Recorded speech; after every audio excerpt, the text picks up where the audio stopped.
to this channel, which I ask you to continue subscribing and also sharing widely, because as I said in my earlier video, then we need to continue talking about masculinities.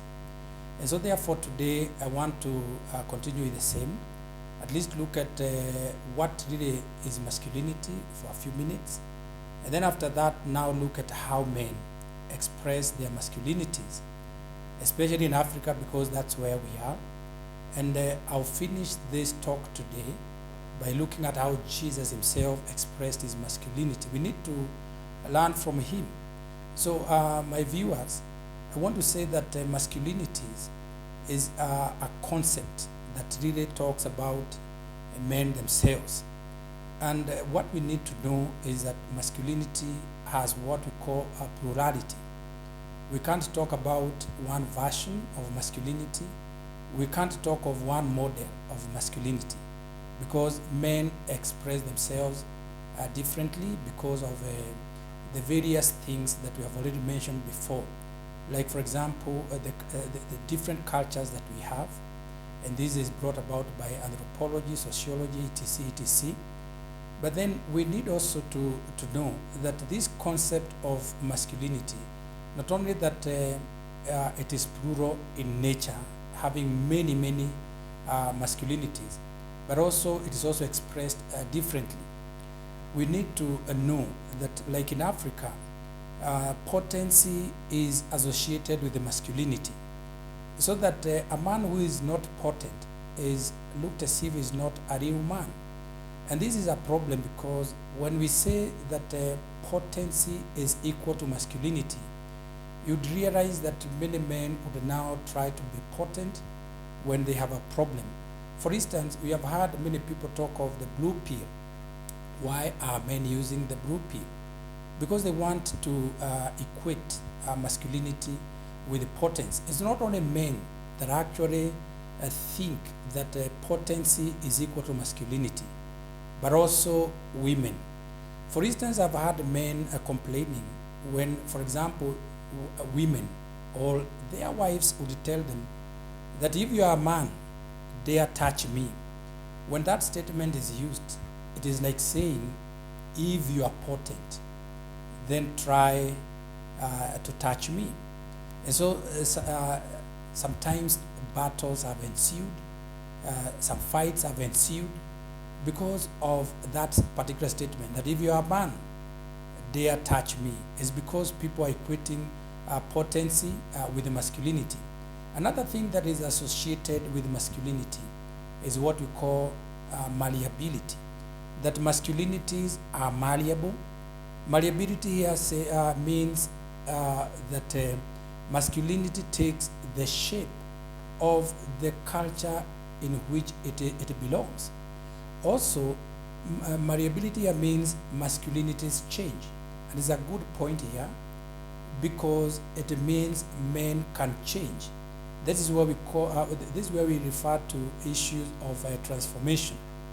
That a very bad man can also change and become a good man.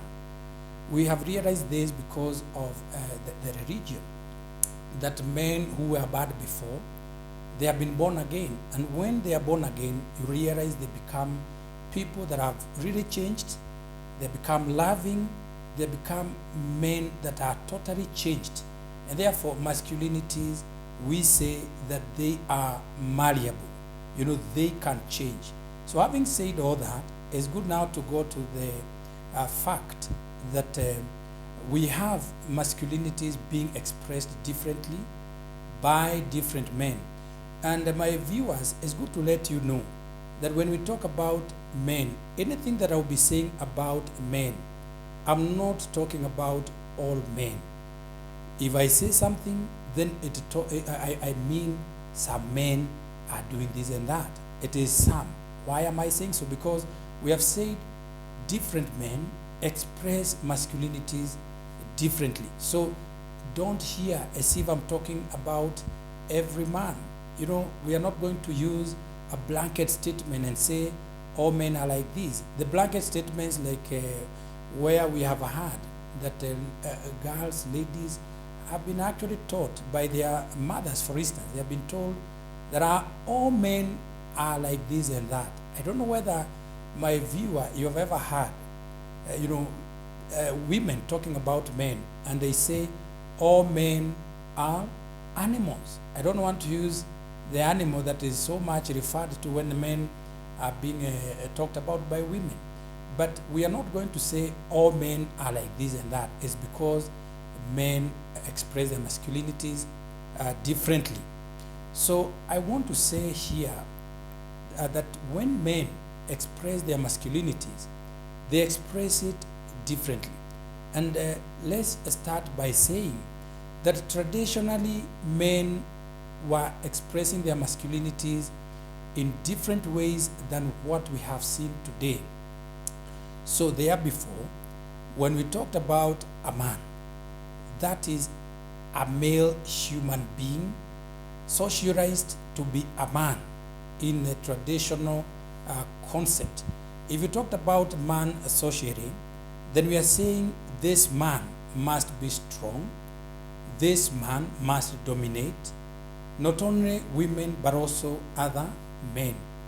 Number two, traditionally man was understood to be stoic, that man cannot feel pain, so that even when we say man does not feel pain, it means even when he inflicts pain to another man or to a woman or to a child, then also those ones are not feeling pain, because if I'm not feeling pain, if I inflict the same pain to another person, then I will not understand the pain that they are having. And also, traditionally man has been understood to be that person who is muscular, that person who is very, very aggressive. And in any case, and I want to mention here, when a man is aggressive and rough, then some people think that is masculinity, that is manhood. And indeed, a surprising thing is that I remember a certain lady who told me that actually she was married by a very soft man who was not aggressive, who was not even beating her, and she was desiring to leave that marriage so that she could be married by a man who is actually stoic, who is actually aggressive, who is actually there and who can beat a woman. And I was so shocked that she told me she left that marriage where the man was so soft, and therefore today she is married by an aggressive man. And even sometimes she looks for a way to for the man to show the aggressiveness. So this is the traditional concept of expression of masculinity, that man is supposed to be muscular, that man is supposed to be aggressive in many, many ways. And so coming to Africa and coming also to Kenya, it is good to think about how men expressed masculinity before and even how they are doing it today. Now, it's good to look at man positively. There are those men who are actually very hardworking. They are expressing their masculinities in that kind of being very much hardworking. And I've seen young men working very hard in their education. I've seen young men working very hard in what they are supposed to do. And so this is a way of expressing masculinity. Others have had very good families. They are providing for them. They are taking care of their families. And in fact, any effort that they make because of their family. This is a man who is expressing his masculinity by showing that he is a provider. And in fact, even the Bible talks about that. When man was created, he's created as a provider. And others have also expressed their masculinity in a form of leadership that is so good, that kind of leadership whereby the man is the head, but this head is a loving head. Actually, he is there to guide his family. He is there to guide, where necessary, even his wife. So he is the head in that particular manner. But then also, there are other negative ways of expressing masculinities, and we have seen them. For instance, you would find that one way of a negative expression of masculinity is what we refer to as a rape. There are some men who actually rape women, and not only raping women, in fact, they even sodomize other men.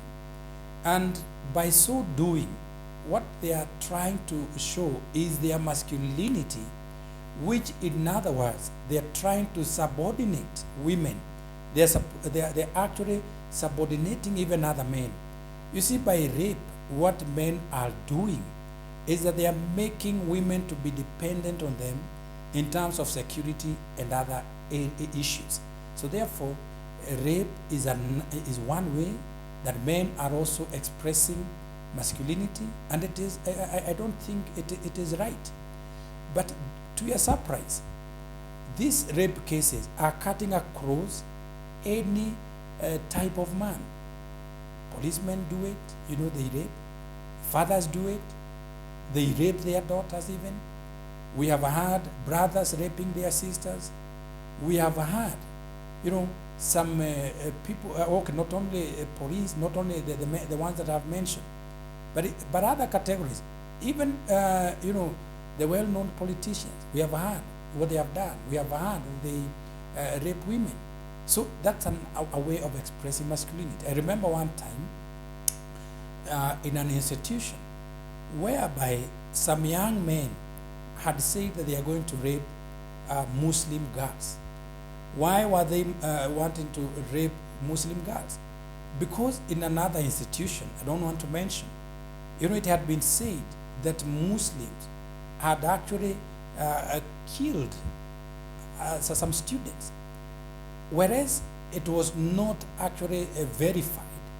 But now in this other institution, the young men wanted to rape, Muslim women as a way of expressing, masculinity, to subordinate, the Muslims. So therefore, rape has been used as a way of expressing masculinity. Here in Kenya, we have, and you could continue to add this to this information. We have the bullfighting. I'm not saying that the bullfighting in one part of this country is actually bad, but I'm saying bullfighting is a way of expressing masculinities. Bullfighting is a man-only occasion, is a man-only event. Women are not allowed there. In fact, what we call phallas, and you can check on these, phallas, P-H-A-L-L-U-S. If you look at phallas, it is celebrated in this event. So it's a man-only event. It's a good way actually of expressing masculinity in one of our communities. So manhood is expressed in that manner. But also we have other ways, like in North Africa, a way of expressing masculinity is well shown, and it has been very much researched. There is research on this area that in North Africa, young men express their masculinity through what we call homosexuality. Religion in North Africa is in such a way that young men are not supposed to commit sexual sin, with women. And therefore, it's like they live in seclusion. When they live in seclusion, what they do is to practice homosexuality.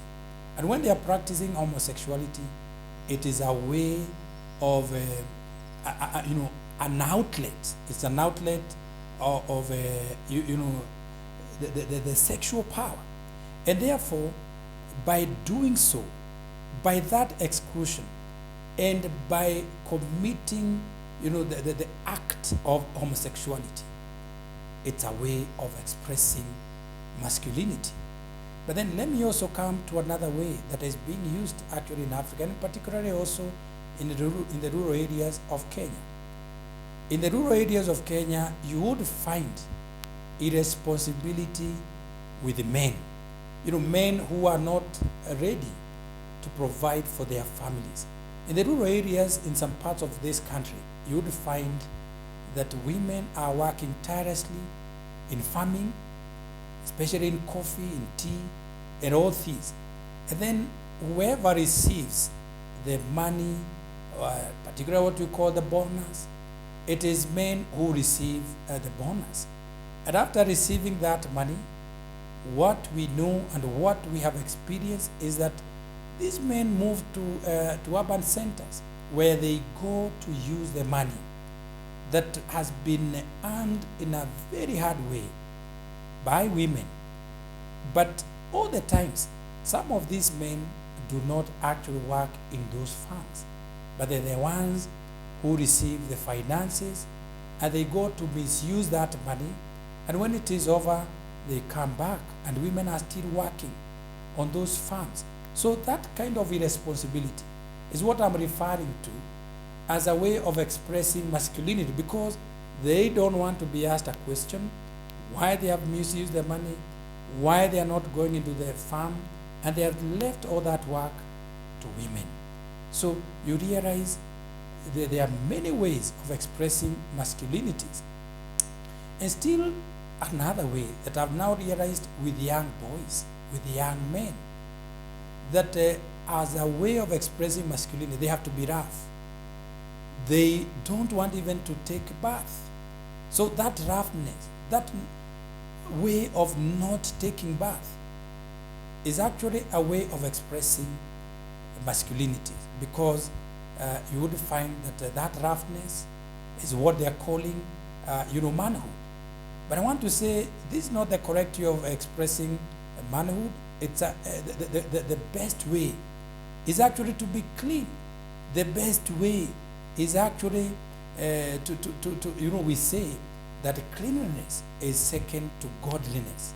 So therefore, you can see there are many ways of expressing masculinities. My viewers, I want you to continue subscribing. I want you to continue sharing this video so that many other people can learn and they can also express their own issues that they want us to continue talking about in this channel. So continue subscribing, continue sharing widely, and we shall continue to learn together. So having said that there are many ways of expressing masculinities, may I add that section of the way to express masculinities by thanking those men who are really hardworking, and they are doing this to show masculinity. They are hardworking in their education, they are hardworking in the places of work where they've been given something to do, and we have many others that are actually even farmers. And what they are doing in farming, they are working very, very hard. And it's not good just to try what you have been given to do. Don't try, but put your effort there, work hard, and show yourself to be a real man. Now, having said all that, let's turn now to look at the way Jesus expressed his masculinity. Because as we know, Jesus was both man and a God. And while he was on the earth, he also expressed his masculinity. And one way that he did this is to prepare himself for manhood, is to prepare himself to become an old man. How did he do it? He started while he was young. The Bible records in Luke chapter 2 and verse 52 that Jesus grew in wisdom, in stature, and with God, and in favor with God and with man. So Jesus, while he was on the earth, while he was young, he did very well by actually working very hard to add to his wisdom, to his knowledge. And so, as a young man, the Bible records and it tells us that even one time, and as actually it is still in Luke chapter number 2, and from at verse 51, that when the parents had left him and they were looking for him, when they came back, they found that Jesus was still in the temple, sitting under the feet of the teachers of the law.